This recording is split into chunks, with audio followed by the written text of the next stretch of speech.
Hello everyone, ఈ వీడియోలో Indian national మూవ్మెంట్లో భాగంగా తాత్కాలిక ప్రభుత్వం, అలాగే మౌంట్ బాటన్ ప్రణాళిక, భారతదేశ స్వాతంత్ర చట్టం, ఇలా ఇంపార్టెంట్ టాపిక్స్ ఏంటో క్లియర్గా చూద్దాము. అయితే ఫస్ట్ వచ్చేసి తాత్కాలిక ప్రభుత్వం. ఈ తాత్కాలిక ప్రభుత్వం 1946 సెప్టెంబర్ 2కి ఏర్పడుతుందన్నమాట. దీనికి అధ్యక్షుడు ఎవరు అంటే లార్డ్ వేవల్, అప్పటి భారత వైస్రాయ్ అనమాట. వేవెల్ అనమాట, ఇది కూడా గుర్తుపెట్టుకోవాలి. అయితే ఫస్ట్ 9+5 అనమాట. 9+5 సీట్స్ ఉంటాయి. 9 ఏమో కాంగ్రెస్కి, 5 ఏమో ముస్లిం లీగ్కి. ఫస్ట్ ముస్లిం లీగు ఈ తాత్కాలిక ప్రభుత్వంలో జాయిన్ అవ్వలేదు. తర్వాత అంటే 1946 అక్టోబర్ 26కి జాయిన్ అయిందనమాట. ఎందులో అంటే ఈ తాత్కాలిక ప్రభుత్వంలో, అంటే స్వాతంత్రం రాకముందుకు తాత్కాలిక ప్రభుత్వం ఏర్పడుతుంది.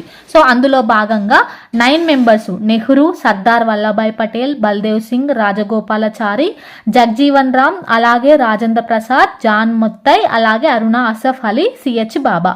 ఈ 9 మెంబర్స్ వివిధ శాఖల్లో తాత్కాలిక ప్రభుత్వంలో ఉంటారనమాట మంత్రులుగా. అలాగే 5 మెంబర్స్ ఎవరు అంటే ముస్లిం లీగ్ పార్టీ వాళ్ళు.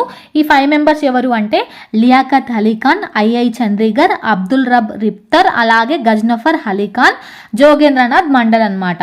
సో ఈ ఆర్థిక శాఖలో లియాఖత్ అలీఖాన్. ఇలా వివిధ శాఖలు గుర్తుపెట్టుకోవాలి. వివిధ శాఖల పేర్లు గుర్తుపెట్టుకోవాలి. ఏ పర్సన్ ఏ శాఖ అనే క్వశ్చన్స్ రావచ్చు అనమాట. నెక్స్ట్ వచ్చేసి లార్డ్ అట్లీ ప్రకటన. ఈ లార్డ్ అట్లీ ఎవరు అంటే బ్రిటిష్ ప్రధాని అనమాట. ఆ టైంను బ్రిటన్ కామన్స్ సభలో ప్రకటిస్తాడు. ఏమని ప్రకటిస్తాడు, ఎప్పుడు ప్రకటిస్తాడు అంటే 1947 ఫిబ్రవరి 20 రోజున కామన్స్ సభలో 1948 జూన్ 30లోగా మేము భారతదేశాన్ని వదిలి వెళ్ళిపోతాము అని చెప్పేసి ప్రకటిస్తాడు. డేట్ ఇంపార్టెంట్, 1947 ఫిబ్రవరి 20 లార్డ్ అట్లీ ప్రకటన.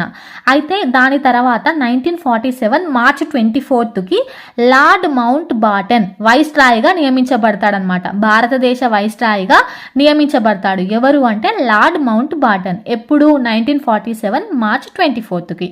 ఇది ఇంకో పాయింట్. నెక్స్ట్ వచ్చేసి మౌంట్ బాటన్ ప్రణాళిక, మోస్ట్ ఇంపార్టెంట్. అయితే ఈ మౌంట్ బాటన్ ప్రణాళికని తార్జూన్ ప్రణాళిక అంటారు, అలాగే డిక్కీ బర్డ్ ప్రణాళిక అని కూడా అంటారనమాట. డిక్కీ బర్డ్ ప్రణాళిక అన్న మౌంట్ బాటన్ ప్రణాళిక అన్న ఒకటే. అయితే ఈ 1947 జూన్ 3న ప్రకటిస్తారనమాట. అయితే ఏప్రిల్లో ఇలా ఉండాలి ప్రణాళిక అని చెప్పేసి డిసైడ్ అవుతారు. జూన్లో ఆమోదించబడుతుంది అనమాట ఈ ప్రణాళిక. అందుకే జూన్ 3 ప్రణాళిక అని కూడా అంటారు. ప్రణాళిక ఏంటి అసలు చూసుకున్నట్లయితే, ఈ ప్రణాళిక ప్రకారం ఈ మౌంట్ బాటన్ ప్రణాళిక అంటే ఏం లేదు, ప్లాన్ అని చెప్పొచ్చు. అయితే ఈ ప్రణాళిక ప్రకారము ఇండియా 2 భాగాలుగా ఏర్పడుతుంది, అంటే 2 భాగాలుగా విభజించబడుతుంది. ఒకటి భారతదేశం, ఇంకొకటి పాకిస్తాన్ అన్నమాట. సో 2 దేశాలుగా విభజించబడుతుంది. అయితే ఈ క్యాబినెట్ రాయబారంలో మాత్రం పాకిస్తాన్ ఏర్పడదు అని చెప్పేసి డిసైడ్ అవుతారు కదా. సో దాని ద్వారా అలీ జిన్నా ఏం చేస్తాడు, డైరెక్ట్ యాక్షన్ డేని నిర్వహిస్తాడనమాట, ప్రత్యక్ష చర్య. సో దాని మూలంగా కొన్ని ఇన్సిడెంట్స్ జరుగుతాయి. దాని తర్వాత వీళ్ళు బ్రిటిష్ వాళ్ళు ఏమనుకుంటారు అంటే 2 దేశాలుగా విభజించాలి అని చెప్పేసి డిసైడ్ అవుతారు. ఇది మౌంట్ బాటన్ ప్రణాళిక.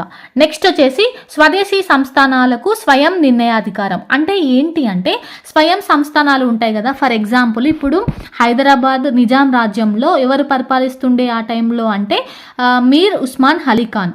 ఇలా సంస్థానాలకు కొందరు రాజులు పరిపాలిస్తుండే అనమాట. సో అవే స్వదేశీ సంస్థానాలు. ఈ స్వదేశీ సంస్థానాలకు వాళ్ళ వాళ్ళ ఇష్టానికి వదిలేశారనమాట. అంటే ఏంటి అంటే, మీరు ఇండియాలో అంటే భారతదేశంలో కలవచ్చు, లేదా మీరు స్వంతంగా పరిపాలించవచ్చు మీ సంస్థానాలను అని చెప్పేసి ఇది మౌంట్ బాటన్ ప్రణాళికలో వీళ్ళు డిసైడ్ అవుతారనమాట. అంటే ఈ స్వదేశీ సంస్థానాలకు వాళ్ళ ఇష్టానుసారం మీరు మీ ఇష్ట ప్రకారం డిసైడ్ అవ్వచ్చు అని చెప్పేసి ఇక్కడ ఈ మౌంట్ బాటన్ ప్రణాళికలో ఉంటుంది. పంజాబ్, అస్సాంలను విభజించాలి అని చెప్పేసి డిసైడ్ అవుతారు. బెంగాల్, పంజాబ్, అస్సాంలను విభజించాలి అని చెప్పేసి డిసైడ్ అవుతారు. ఇంకొకటి రాజ్యాంగం గురించి కొన్ని పాయింట్స్ ఉంటాయన్నమాట, మిసిలినియస్వి.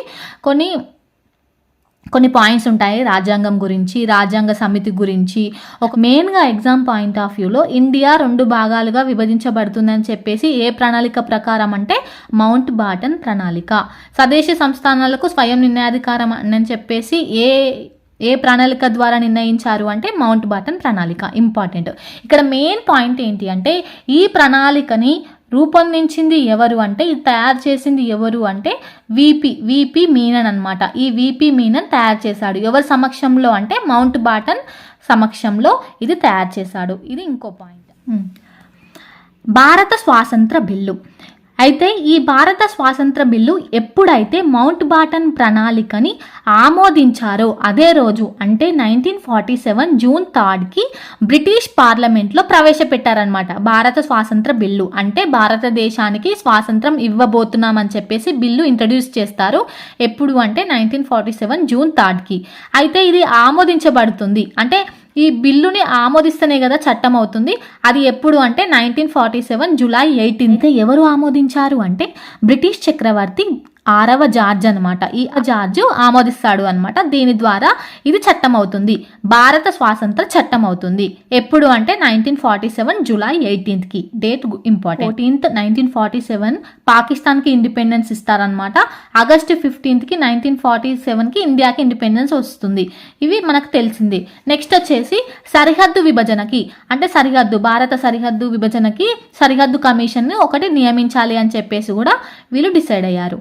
నెక్స్ట్ వచ్చేసి స్వాతంత్ర భారత్కి స్వాతంత్రం వచ్చింది అని చెప్పేసి ప్రకటించినది ఎవరు అంటే బాబు రాజేంద్ర ప్రసాద్.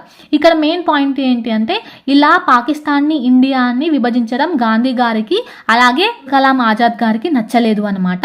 అయితే నెక్స్ట్ ఈ నెహ్రూ గారు అలాగే ఈ నెహ్రూ ఇష్టం లేకున్నా ఒప్పుకోవాల్సి వచ్చింది అనమాట. నెక్స్ట్ వచ్చేసి ఈ మౌంట్ బాటన్ ఏం చేస్తాడు అంటే నెహ్రూని తొలి ప్రధానిగా ప్రకటిస్తాడనమాట. ఎప్పుడు అంటే 1947 ఆగస్టు 15కి. నెక్స్ట్ వచ్చేసి మొట్టమొదటి మరియు చివరి భారతీయ గవర్నర్ జనరల్ ఎవరు అంటే సి రాజగోపాలాచారి. ఇది కూడా ఇంపార్టెంట్ పాయింట్. నెక్స్ట్ వీడియోలో అతను ఏ శాఖలో ఏ మంత్రులో చూద్దాము. అలాగే సరిహద్దు కమిషన్ గురించి కంప్లీట్గా ఎక్స్ప్లెయిన్ చేస్తాను. అయితే స్వదేశీ సంస్థానాలు ఉంటాయన్నమాట. 4 స్వదేశీ సంస్థానాలు మాత్రమే మేము ఇండియాలో కలవము అని చెప్పేసి డిసైడ్ అవుతారనమాట. సో ఈ గురించి కూడా నెక్స్ట్ వీడియోలో కంప్లీట్గా ఎక్స్ప్లెయిన్ చేస్తాను. Thank you for watching.